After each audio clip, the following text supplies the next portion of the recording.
एक परिवार जो हालातों के चलते बेहतर भविष्य की तलाश में केन्या पहुंचता है। एक परिवार जो बेहतर भविष्य के लिए तंजानिया निकल पड़ता है। And both the families end up meeting in Britain to make themselves even more powerful. क्या कहेंगे इसे? डेस्टिनी।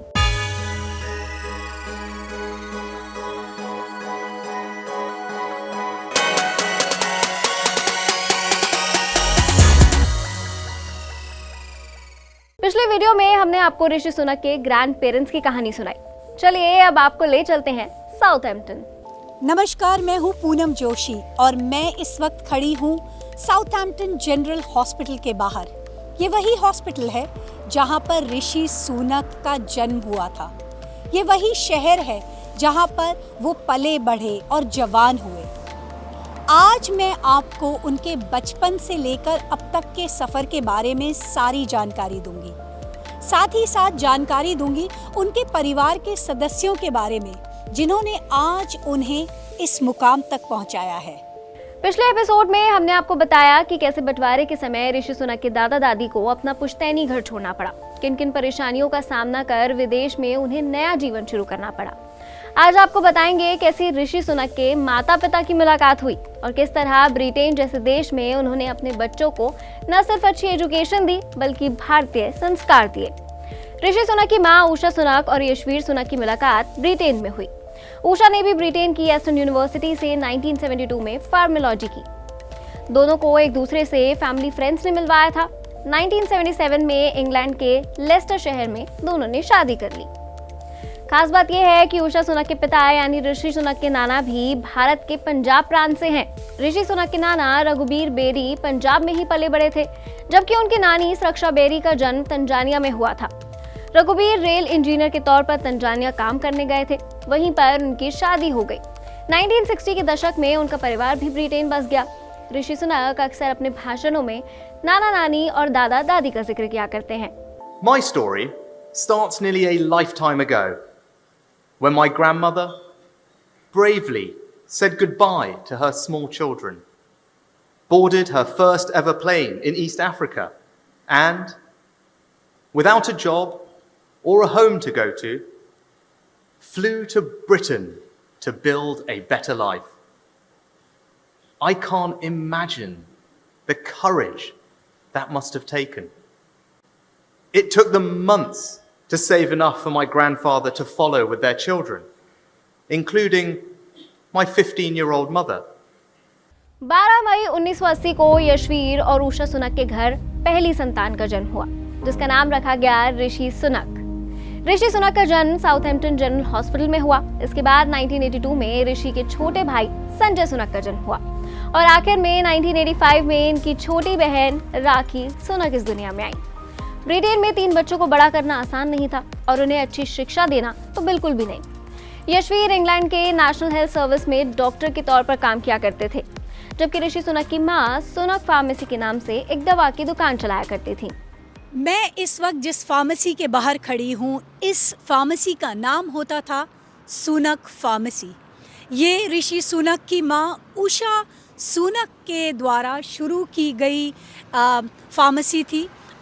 उनका खुद का बिजनेस था जो कि उन्होंने 90 के दशक में शुरू किया था और इसे उन्होंने कई सालों तक चलाया। अभी हाल फिलहाल तक वो इस बिज़नेस को चला रही थी और अब इसे किसी और को बेच दिया गया है और इसका नाम बदलकर अब बेसेट फार्मेसी हो गया है। लेकिन कई दशकों तक जो है इस फार्मेसी को सुनक फार्मेसी के नाम से जाना जाता था। माँ उनकी फार्मासिस्ट थी और पिता यहाँ से कुछ ज़्यादा दूरी पर नहीं एक डॉक्टर सर्जरी चलाते थे। तो माँ और पिता दोनों ही मेडिकल लाइन से जुड़े हुए थे और NHS के लिए काम करते थे। ऋषि सुनक के माता पिता ने दिन रात मेहनत की और बच्चों को कभी किसी चीज़ की कमी नहीं होने दी। इसमें उनके बच्चों ने भी काफी साथ दिया। बचपन में ऋषि को पढ़ाई के बाद जब भी समय मिलता था तब वो अपनी माँ का हाथ बटाने के लिए अक्सर उनकी फार्मेसी जाया करते थे। I grew up in Southampton. My overriding memory of childhood is how hard my parents worked. Dad was an NHS GP and worked extra jobs in the evenings and weekends. Almost every night of my childhood, he worked until the early hours, writing up patient notes and referral letters. Mum owned a pharmacy, Sunak Pharmacy, on Burgess Road. Our life was built around that small business. Out of school, I'd serve customers or do deliveries, help dispense medicines, do the bookkeeping. And every Sunday, we'd pile into the car to clean the shop, all of us, together, the whole family. It was a family business. That's just what you do. Gita पर हाथ रखकर शपथ लेने वाले ऋषि सुनक भले ही भारतीय नागरिक नहीं है, लेकिन उनके दिल में भारत बसता है। ऋषि सुनक का जन्म एक हिंदू परिवार में हुआ था, इसीलिए बचपन से ही मंदिर जाया करते थे। साउथहैम्पटन के हिंदू वैदिक सोसाइटी मंदिर में वो बचपन से दर्शन के लिए आते थे। वो यहाँ की बाल विकास सोसाइटी के मेंबर थे। बचपन में यहाँ पर होने वाले नाटक, संगीत और सांस्कृतिक कार्यक्रमों में खास तौर पर हिस्सा लिया करते थे। इस मंदिर से उन्हें इतना लगाव इसलिए भी है क्योंकि उनके दादा रामदास सुनक इस मंदिर के फाउंडिंग मेंबर थे। फिलहाल उनके पिता यशवीर भी इस मंदिर के ट्रस्ट से जुड़े हुए हैं। यशवीर और उषा सुनक मंदिर के कार्यक्रमों में हिस्सा लेते हैं और यहाँ पर होने वाले धार्मिक अनुष्ठान में विशेष भूमिका निभाते हैं। Initially, there were only about 5 lots of 5-6 parents.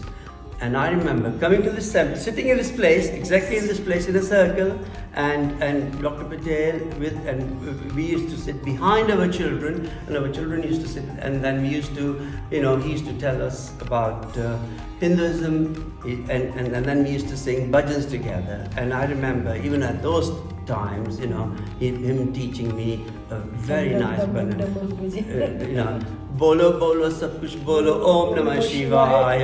Rishi Sunak अभी भी अक्सर लंदन से साउथहैम्पटन खास तौर पर इस मंदिर के दर्शन करने आते हैं। वो यहाँ सेवा के कामों में भी हिस्सा लेते हैं। यहाँ पर रहने वाले भारतीय मूल के लोगों के बीच उठते बैठते हैं। उनके साथ उनकी पत्नी और बेटियां भी यहाँ जाती हैं। This Sunday, I'll be at our mandir in Southampton, where I grew up, for our family prayer day. We'll cook and serve lunch for the whole community, just as we do every year. Because that's the lesson I learned from my parents, an ethic of service. Rishi Sunak Southampton में ही पले बड़े। यहाँ के ऑकमाउंट school में उनका बचपन बीता। उनके माता पिता ने उन्हें अच्छी पढ़ाई लिखाई और अच्छा रहन सहन बचपन से दिया था। ऋषि बड़े होकर राजनीति में जाएंगे ऐसा किसी ने नहीं सोचा था। उनके परिवार का राजनीति से दूर दूर तक कोई लेना देना नहीं था। बचपन में उनके पड़ोसी और उनके दोस्तों के मुताबिक वो काफी शांत स्वभाव के थे।